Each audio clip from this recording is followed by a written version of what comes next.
جس طرح سے یہ معاملات چل رہے ہیں یہ جوڈیشل پروسیس کے اندر آنا چاہیے.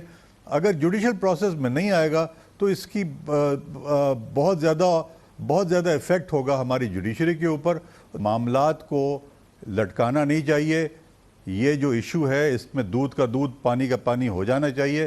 جو شخص بھی اس میں انوالوڈ ہے اس کے خلاف پوری طریقے سے قانوناً کارروائی بھی ہونی چاہیے اور ہر چیز وہ ہونی چاہیے جو کہ ہماری کتاب. گویا کہ دو ٹوک موقف ہے حکومت پاکستان کا کہ بھرپور ایکشن ہونا چاہیے. جج ارشد ملک کے حوالے سے تحقیقات ہونی ہے وہ ہونی چاہیے. دودھ کا دودھ پانی ہونا چاہیے. سنگین معاملہ ہے, عدالت کے حرمت کا معاملہ ہے, عدلیہ کے وقار, ججز کے وقار کا معاملہ ہے. دودھ کا دودھ پانی کا پانی ہونا چاہیے. یہ صرف حکومتی موقف نہیں ہے, دوسرے قانونی ماہرین بھی سمجھتے ہیں کہ یہ معاملہ قالین کے نیچے نہیں دبایا جا سکتا. اس کو ہر صورت میں ثابت کرنا ہوگا اور اس کے بہت اہم فال آؤٹ بھی ہو سکتے ہیں, اور وہ یہ کہ جیسا کہ یہ ویڈیوز بتا رہی ہیں کہ جج ارشد ملک کو بلیک میل کیا گیا یا ان کو دھوس دھمکی دی گئی, جس کے بعد انہوں نے یہ فیصلہ دیا نواز شریف کے خلاف. اگر یہ بات ثابت ہو جاتی ہے اور جج ارشد ملک یہ ثابت کر دیتے ہیں کہ یہ ویڈیو اور یہ جو دوسری ویڈیو سامنے آ رہی ہیں جن ملاقاتوں کی بات کی جا رہی ہے یہ جھوٹ ہے, اس میں کوئی بات سچ نہیں ہے, اگر وہ یہ ثابت نہیں کر پاتے تو جناب نواز شریف کے خلاف جو سزا ہوئی ہے یہ فیصلہ واپس ہو جائے گا اور اس کے بھی بہت ہی سیریس کانسیکوینسز ہوں گے, جیسا کہ سابق وزیر قانون علی ظفر نے ہمارے پروگرام میں بتایا. اگر جج ٹرائل کے بعد فیصلہ اپنا کسی بلیک میل یا کسی پریشر یا کسی کرپشن کی وجہ سے دے دیتا ہے تو وہ فیصلہ ختم کرنا لازمی ہے. یہ ایک قانون بڑا واضح ہے اور یہ سپریم کورٹ, ہائی کورٹ, پوری دنیا میں یہ ایک قانون ایکسیپٹ کیا جاتا ہے. اکاؤنٹیبلٹی جج چونکہ ماتحت ہے اسلام آباد ہائی کورٹ کے, تو یہ اسلام آباد ہائی کورٹ چیف جسٹس صاحب کا یہ فرض ہے کہ وہ ایڈمنسٹریٹو سائٹ پہ پہلے یہ پتہ کریں کہ یہ ویڈیو جو ہے یہ درست ہے کہ نہیں. یہ فرض ان کا بنتا ہے کیونکہ یہ ایک طرح اٹیک ہے انسٹیٹیوشن پہ, انڈیپینڈنس آف جوڈیشری پہ اور پوری اکاؤنٹیبلٹی پروسیس پہ. اگر یہ جھوٹی ثابت ہوتی ہے تو پھر میرے خیال کے مطابق جن لوگوں نے پبلش کیا اس کو, جن لوگوں نے اس کو میڈیا میں پریزنٹ کیا, وہ سارے رسپانسبل ہیں اور ان سب کے خلاف قانونی کارروائی ہو سکتی ہے. دوسری یہ ہو سکتی ہے کہ یہ ویڈیو پتہ چلے کہ واقعی سچ ہے اور جج صاحب جھوٹ بول رہے تھے. تو اگر یہ صورتحال ہوگی تو پھر ایک چیز تو بڑی واضح ہے کہ جج صاحب کے خلاف ڈسپلنری پروسیڈنگز ہوں گی اور جج صاحب کو ہٹایا جائے گا, اس میں کوئی کسی قسم کا شک نہیں ہے, نہ کوئی آج نئی ویڈیوز جاری کرنے کے بعد مریم نواز نے ٹویٹ کی کہ یہ مجھے ہر قیمت پہ گرفتار یا نظر بند کرنا چاہتے ہیں, مگر مسئلہ یہ ہے کہ میرے خلاف کچھ ہے نہیں, اس لیے بیچاروں کو وہ جھوٹا کیس جس پہ مجھے ایک بار سزا ہو چکی ہے, جس کو ہائی کورٹ معطل کر چکی ہے, دوبارہ کھولنا پڑا. یہ اقدام کیونکہ غیر قانونی اور مزے کا خیز ہے اس لیے چلے گا نہیں. اس بہت ہی دلچسپ صورتحال اور پیچیدہ سے پیچیدہ تر صورتحال پہ بات کرنے کے لیے آج ہمیں جوائن کر رہے ہیں ممتاز قانون دان جناب بیرسٹر سلمان اکرم راجہ. بہت بہت شکریہ بیرسٹر صاحب, آپ پوری صورتحال دیکھ رہے ہیں. آج مزید ویڈیوز سامنے آ گئی ہیں, یہ خبر بھی سامنے آئی ہے مستند انداز سے, جج صاحب نے ابھی تک اس کی تردید نہیں کی ہے کہ 26 رمضان کو مدینہ منورہ میں انہوں نے نواز شریف صاحب کے ایک بہت ہی قریبی عزیز سے ملاقات کی ہے, جہاں پر انہوں نے ایک بار پھر برملا اعتراف کیا ہے کہ انہوں نے دھونس دھمکی اور بلیک میل میں آ کے یہ فیصلہ دیا تھا. کس طرف جا رہی ہے اب یہ صورتحال؟ آج جو ویڈیوز آئی ہیں اور جو یہ خبر آئی ہے جج صاحب کی جانب سے ابھی تک اس کی کوئی تردید سامنے نہیں آئی ہے. یہ تو بالکل واضح ہے کہ اس تمام معاملے کو اب نظر انداز نہیں کیا جا سکتا. اس حوالے سے تحقیق تفتیش ہونا ضروری ہے, اور جیسا کہ پہلے میں نے بھی عرض کیا, دیگر جو ہمارے دوست ہیں انہوں نے بھی کہا کہ ایڈمنسٹریٹو سائٹ پہ اس معاملے کی تحقیق ہونی چاہیے. اعلیٰ عدلیہ جو ہے وہ ماتحت عدالتوں کے حوالے سے اختیار رکھتی ہے کہ اگر کوئی شکایت سامنے آئے یا کوئی ایسا معاملہ جو توجہ طلب ہے وہ سامنے آئے تو اس کے لیے ایک انسپیکشن ٹیم یا ایک تحقیقاتی کمیشن قائم کیا جائے. اب یہ اسلام آباد ہائی کورٹ کا ہی بظاہر مجھے لگتا ہے یہ اختیار ہے, اور وہاں اس کی بالکل تحقیق ہونی چاہیے. یہ جو شروع میں بعض بیرسٹر صاحب ایک بات یہ بھی کہی جا رہی ہے کہ یہ معاملہ اس وقت تو بالکل سامنے آیا ہے, بہت ہی سنگین معاملہ ہے جج ارشد ملک صاحب کے حوالے سے, لیکن ایک پورا ماحول بنا ہوا ہے جہاں پہ عدلیہ کے امیجز کے حوالے سے, ججز کے امیجز کے حوالے سے, حکومت خود شکایتی ہے, سپریم کورٹ کے ایک جج صاحب کے حوالے سے, سندھ ہائی کورٹ کے ایک جج صاحب کے حوالے سے, ایک پورا ماحول ہے. تو یہ ایک آئسولیٹڈ واقعہ نہیں ہے, گو کہ سنگین ترین ہے. تو تو اس کا شاید نوٹس جو تھا وہ سپریم کورٹ کے لیول پہ لیا جانا چاہیے. یہ ہر شخص کہہ رہا ہے, اور چیف جسٹس آف پاکستان کو شاید جنہوں نے اب تک کوئی نوٹس نہیں لیا ہے, اس قسم کے از خود نوٹس نہیں لیا ہے, شاید یہ معاملہ ایسا ہے کہ اس کو سپریم کورٹ کے لیول کا پہ اس کو ڈیل کرنا پڑے گا, کیونکہ یہ صرف ایک واقعہ نہیں ہے, یہ ایک پورے ماحول کی عکاسی کر رہا ہے یہ واقعہ, اس میں ایک بہت ہی خطرناک اضافہ.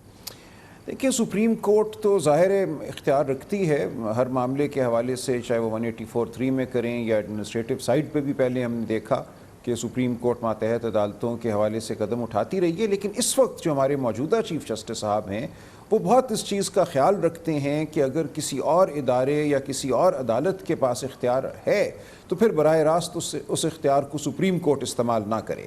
آپ نے دیکھا ہوگا جو وہ گاڑی میں فائرنگ کا معاملہ ہوا, جب اس کے حوالے سے ایک تحقیقاتی کمیشن حکومت نے قائم کر دیا تو انہوں نے فیصلہ کیا کہ ہم اس میں دخل اندازی نہیں کریں گے از خود اختیارات کے تحت. لہٰذا ان کا یہ ایک مسلسل یہ نقطہ نظر ہے, اور میں سمجھتا ہوں صحیح ہے کہ معاملات کو قانون کے تحت چلنے دیا جائے. قانون کے تحت اگر ہائی کورٹ مجاز ادارہ ہے انسپیکشن ٹیم بنانے کے حوالے سے تو وہ بنائے. اچھا سر, اس یہ کے بعد بتائیے اگر گا کسی کہ کو کوئی اس حوالے سے اعتراض ہے کیا اس میں کوئی مسئلہ ہے, کوئی نقص ہے, کوئی ریزرویشن ہے کہ اب جج صاحب پہ اتنے سنگین الزامات کم از کم لگ چکے ہیں, اتنی سنگین ڈیولپمنٹس ہو رہی ہے, کیا وہ ایک جج کی حیثیت سے, اسی احتساب عدالت کی جج کی حیثیت سے کام ان کو کرتے رہنا چاہیے, یا اسلام آباد ہائی کورٹ کو ان کو اجازت دینی چاہیے, یا آپ کے خیال میں یہ ایسی چیز نہیں ہے جو کہ ان کے اب جج کی حیثیت سے کام کرنے میں کسی قسم کی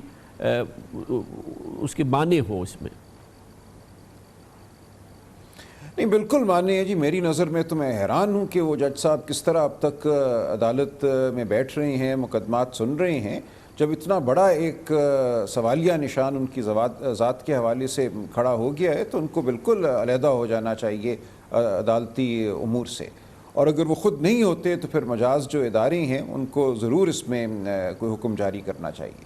جو اس کو آپ کیسے دیکھتے ہیں جو ان کی منسلک دوسری احتساب عدالت ہے جس کے دوسرے جج صاحب ہیں, انہوں نے اس واقعے کی ڈیولپمنٹ کے بعد اس معاملے میں جس پہ کہ وہ عدالت فیصلہ دے چکی تھی, مریم نواز کو ایک نوٹس جاری کیا کیلبری فونڈ کے حوالے سے, اور یہ سب اس کے بعد ہوا جب یہ الزام ان کے بردر جج پہ یہ لگ چکا تھا اور یہ بہت سنگین واقعہ سامنے آیا. اس کو آپ کیسے دیکھتے ہیں؟ دیکھیں یہ بہت ہی عجیب و غریب صورتحال ہے. کچھ اگر اجازت دیں تو میں کہوں گا ایک بدحواسی کا عنصر مجھے اس میں نظر آتا ہے, نیب کے حوالے سے بھی اور جو کارروائی عدالت کے سامنے ظاہر ہوئی اس کے حوالے سے بھی. جو درخواست نیب کی طرف سے دی گئی ہے وہ نیب آرڈیننس کے سیکشن 30 کے تحت دی گئی ہے, اور باتوں کو ایک لمحے کے لیے ہم چھوڑ بھی دیں اگر, تو سیکشن 30 اپنے متن میں یہ کہتا ہے کہ اس قسم کا ثوابدیدی اختیار کسی دستاویز یا کسی تحقیقات کے دوران سوال کے جواب کے حوالے سے عدالت صرف اس صورت میں لے سکتی ہے جب اس کے فیصلے کے خلاف اپیل کا فیصلہ ہو جائے. اب کیلبری فونٹ کا جو معاملہ ہے وہ بالکل ایون فیلڈ کیس میں مریم بی بی کے حوالے سے ایشو تھا, اور اسی کی بنیاد پر ان کو سزا دی گئی ہے. جو شیڈیول ہے نیب آرڈیننس کا اس کے سیریل نمبر 2 کے تحت بھی ان کو سزا دی گئی ہے, ان کو ممد اور معاون بھی قرار دیا گیا ہے. اپیل میں براہ راست یہ معاملہ اس وقت ہے کہ کیا وہ ٹرسٹ ڈیڈ جعلی تھی یا نہیں تھی, کیا اس کے ذریعے انصاف کے عمل میں کوئی رخنہ ڈالا گیا یا نہیں ڈالا گیا. اب اس سب کچھ کے ہوتے ہوئے جبکہ اپیل ابھی پینڈنگ ہے تو کیسے سیکشن 30 کے تحت کوئی کارروائی کی جا سکتی ہے؟ بظاہر یہ قانون کے متن کے خلاف ہے, اور نوٹس جاری کرنا بھی ایک حیران کن بات ہے. اس لیے میں نے عرض کیا کہ تمام یہ ماحول ایک بدحواسی کا ماحول بن گیا ہے. بہت بہت شکریہ. بیرسٹر سلمان اکرم راجہ کہتے ہیں ان کا خیال یہ ہے کہ پورا ماحول بدحواسی کا عالم لگتا ہے. بڑی کارروائی کی ہے نیب نے, اور جعلی اکاؤنٹس کیس اور منی لانڈرنگ کیس کے حوالے سے بہت بڑی کارروائی ہے, اور یقیناً اس کے آپ منتظر تھے. خیال یہ تھا کہ یہ ایکشن ہوگا. سندھ بینک کی ٹاپ لیڈرشپ کو آج گرفتار کر لیا گیا ہے, اور سندھ بینک وہ بینک ہے جس کو ہم کہہ سکتے ہیں کہ اومنی گروپ گھر کی لانڈی کی طرح سے استعمال کرتا تھا. جس انداز سے سندھ بینک کو استعمال کیا گیا سندھ کے خزانے کو لوٹنے کے لیے, اس کی مثال نہیں ملتی ہے, اور اب اس سلسلے میں بہت ہی ہوش روا معلومات سامنے آ رہی ہے. اس کی بات کرتے ہیں چھوٹے سے وقفے کے بعد.